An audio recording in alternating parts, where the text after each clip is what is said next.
com a professora e cientista política, a doutora Priscila Lapa. É um prazer conversar com a senhora de novo aqui no nosso programa. Seja bem-vinda, viu? Muito obrigada pelo convite, Cristiano, aos ouvintes aí, uma boa tarde. É uma satisfação poder contribuir com vocês aqui no noticiário. A satisfação é toda nossa, professora. A rejeição do governo bate aí chega um novo recorde, melhor dizer assim, o mesmo patamar de 59%. Gostaria que a senhora repercutisse esses números e o que é que isso representa. Vamos lá, né? A gente tem visto aí, de fato, a CPI cumprindo um pouco desse papel, né? A gente pode associar, não dá para ter certeza absoluta, porque a gente não está de posse de uma pesquisa qualitativa, que é quando efetivamente os eleitores colocam os motivos, né? As razões das suas preferências, das suas escolhas, e nesse caso, eles colocariam a razão de estarem desaprovando majoritariamente o presidente Bolsonaro, mas o que a gente pode inferir, né, a partir de uma leitura do cenário político nacional, é que a CPI é um fator que tem ajudado nesse processo de desgaste da imagem do presidente.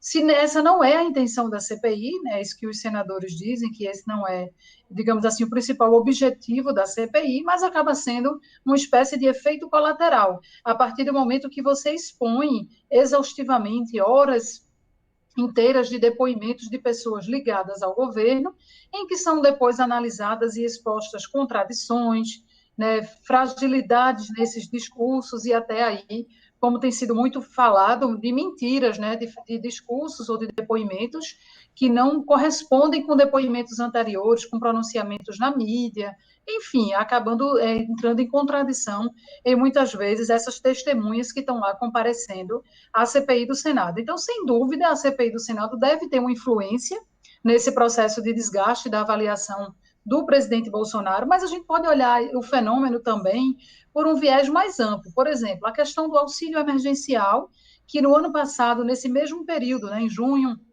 entre maio e junho de 2020, ele provocou o contrário, um efeito positivo, de avaliação positiva do presidente da República. Em maio, quer dizer, um ano depois, o mesmo auxílio emergencial, agora, o mesmo não, né? Porque o auxílio emergencial já não é mais o mesmo. Mas o auxílio emergencial não consegue provocar o mesmo efeito, justamente por isso, porque foi uma política que acabou acontecendo de forma bem menos expressiva, para um menor número possível de pessoas e também com um valor que não está dando, né, perante a inflação que tem subido, não está dando muito para suprir as necessidades, como o valor do ano passado foi suficiente. Então, a gente tem muitos elementos na conjuntura que ajudam as pessoas a ter essa visão mais negativa, mais pessimista. Eu falaria do auxílio, mas a questão do desemprego, a questão do prolongamento da crise, né? De alguma forma, eu acredito que se a gente for cruzar os dados de alguma pesquisa que esteja avaliando também governadores, prefeitos, políticos de uma forma geral, a gente vai ver que a classe política anda muito mal avaliada, justamente porque as pessoas estão saturadas dessa crise toda e as soluções parecem ainda muito distantes. Então, é meio que natural que não só o presidente Bolsonaro, mas que a classe política, de uma forma geral, esteja passando por um momento de má avaliação, que a população não esteja muito satisfeita com a conjuntura no país que a gente vive hoje. Professora Priscila, por sua vez, o presidente Jair Bolsonaro e seus apoiadores tentam argumentar que os integrantes daquela CPI, principalmente o Renan Calheiros e alguns outros integrantes ali que têm algumas acusações de denúncia, não teriam legitimidades para acusar o presidente da República. Nesta queda de braço, quem é que sai ganhando entre eles?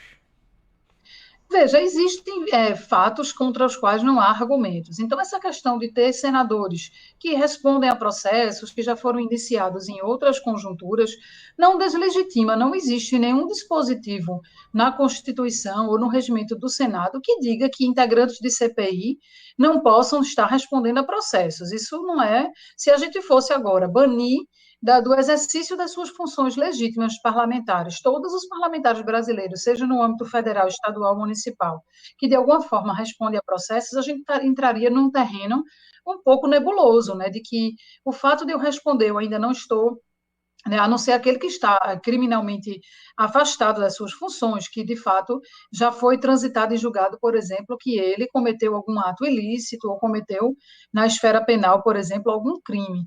Mas, fora isso, a gente não pode cessear o exercício, né, da atividade legislativa sob o risco de agora, quando ele é meu adversário, eu vou lá, digo a ele, responde ao processo, ele não pode exercer plenamente a sua atividade parlamentar. Não é por aí, né? A gente precisa realmente ter muito cuidado, né, com esse tipo de situação. Agora, o julgamento dessa CPI, ele cabe para o presidente, cabe para os ex-ministros que estão ali, né, os integrantes do Ministério da Saúde que estão ali, depondo, mas o julgamento da população vai recair também sobre a conduta dos senadores. A Aham. população hoje tem a condição de avaliar se um senador está exercendo bem o seu papel, se ele está cometendo excesso, se não está.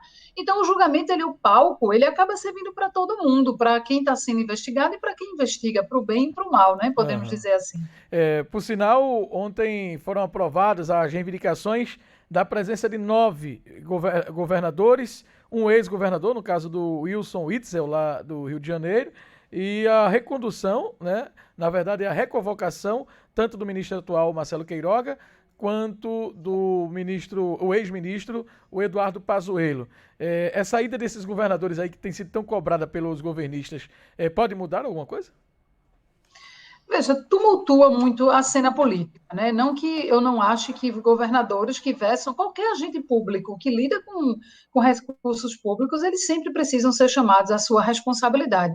Não é à toa que esses 9 governadores, eles estão sendo investigados pela Polícia Federal por possíveis desvios, né, possíveis atos ilícitos na utilização de recursos públicos no combate à pandemia. Agora, talvez o que se deva discutir nesse momento no Brasil é se a CPI é o foro legítimo para fazer isso. Os governadores já mencionaram que devem procurar o Supremo Tribunal Federal, porque justamente o que é que tem hoje estabelecido enquanto legislação no Brasil?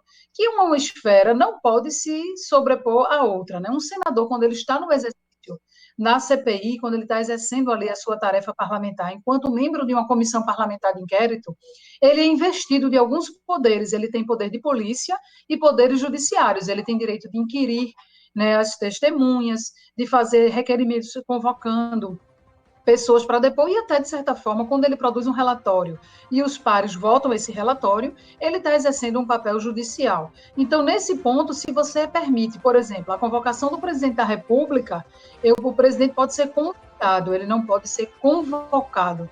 Né? Isso tem uma grande diferença. Um convite ele pode aceitar ou não. A convocação ele teria que buscar uma justificativa legal para não comparecer.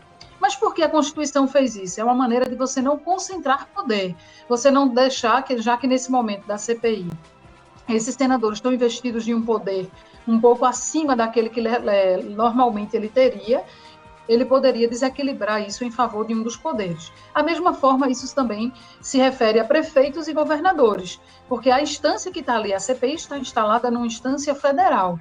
E para que essas pessoas sejam convocadas e prestem contas a uma instância que não é aquela administrativa da sua alçada, ao que o seu mandato corresponde, então por isso que os governadores mencionaram a possibilidade de ir buscar no Supremo a decretação da inconstitucionalidade dessa convocação. Agora, claro, isso tem um efeito político. Toda a CPI, ela é uma instância política. Veja, é um órgão, é uma instituição dentro de um poder legislativo, que é uma instituição política, com atores políticos fazendo um julgamento político. Não tem como fugir disso. Quem quiser dizer que aquilo ali é apenas um órgão jurídico, sabe que não é.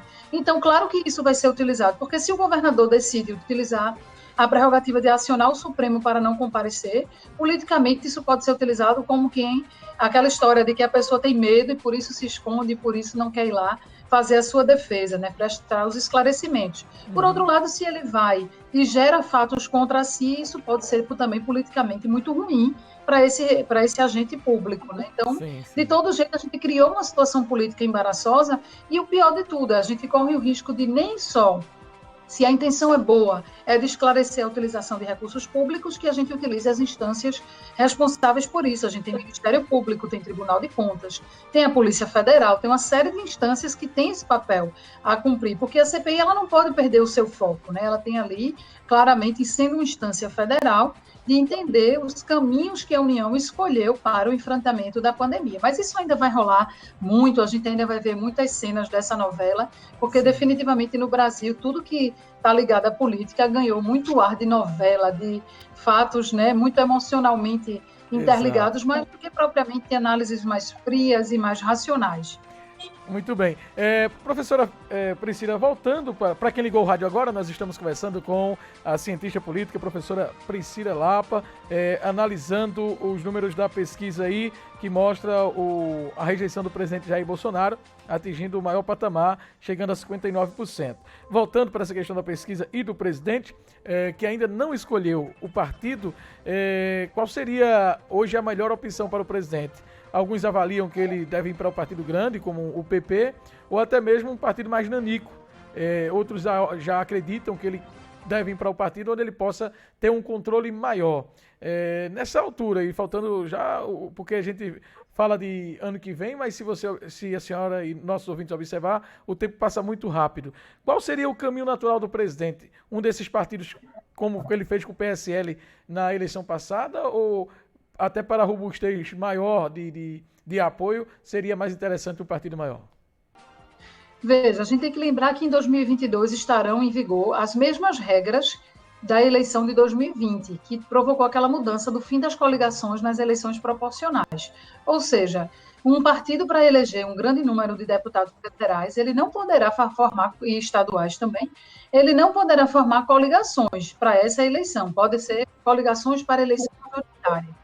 E isso, claro, vai ter um efeito muito grande na tomada de decisão dos partidos sobre, por exemplo, ter candidatos próprios ao governo dos estados, ter candidato próprio a presidente da República, porque quando um partido deixa de competir num processo eleitoral proporcional, sem a possibilidade de coligação, ele precisa sozinho ter um quociente eleitoral, atingir esse quociente eleitoral e para poder conseguir fazer o maior número de representantes possível. Então, nenhum partido quer apostar apenas, né, numa questão de curto prazo. Os partidos vão olhar claramente esse cenário dizendo, por isso que em 2020, eu acho que vocês lembram, a gente nunca tinha visto tanto candidato a prefeito, até de partidos que você dizia, numa primeira vista, você poderia dizer assim, por que esse partido vai lançar um candidato a prefeito que não tem chance nenhuma?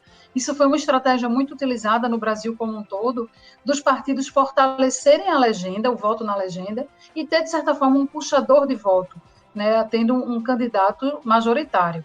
Então, tudo isso está sendo colocado no cenário, pensando no contexto das eleições de 2022. O presidente Bolsonaro, sem dúvida, ficou maior do que o PSL, por isso ele acabou saindo da legenda. É uma legenda que hoje é muito dividida, mas boa parte dela ainda vota muito favoravelmente ao governo. E certamente ele está procurando uma legenda que ele possa comandar. Disso aí ninguém tem dúvida. Ele não vai se submeter a entrar numa legenda, ele é investido do cargo de presidente da República, lembrando que ele também tem ali os filhos como base eleitoral, né, tem filho senador, tem filho deputado federal. Então, é uma jogada combinada que tende a favorecer principalmente os interesses de reeleição dele e daqueles políticos que são mais próximos dele, como seus próprios filhos. Então, ele jamais escolheria um partido na lógica de fortalecer apenas o partido.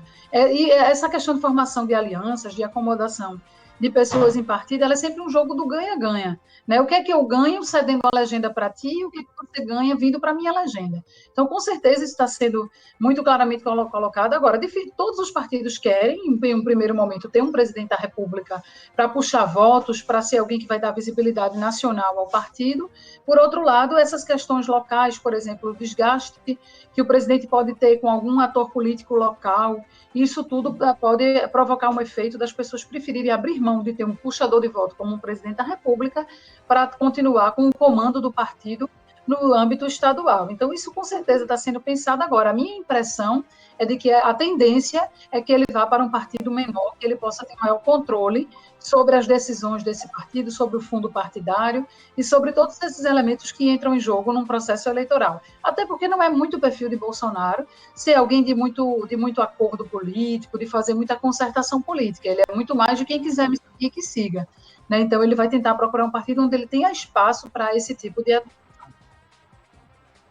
Priscila Lapa, muito obrigado pela participação da senhora aqui conosco e até o próximo encontro, tá bom? Até a próxima. Eu agradeço a oportunidade e estou sempre à disposição. Conversamos, portanto, com a cientista política Priscila Lapa, avaliando a pesquisa do Poder Data, com os números aí que mostram a rejeição do presidente Jair Bolsonaro.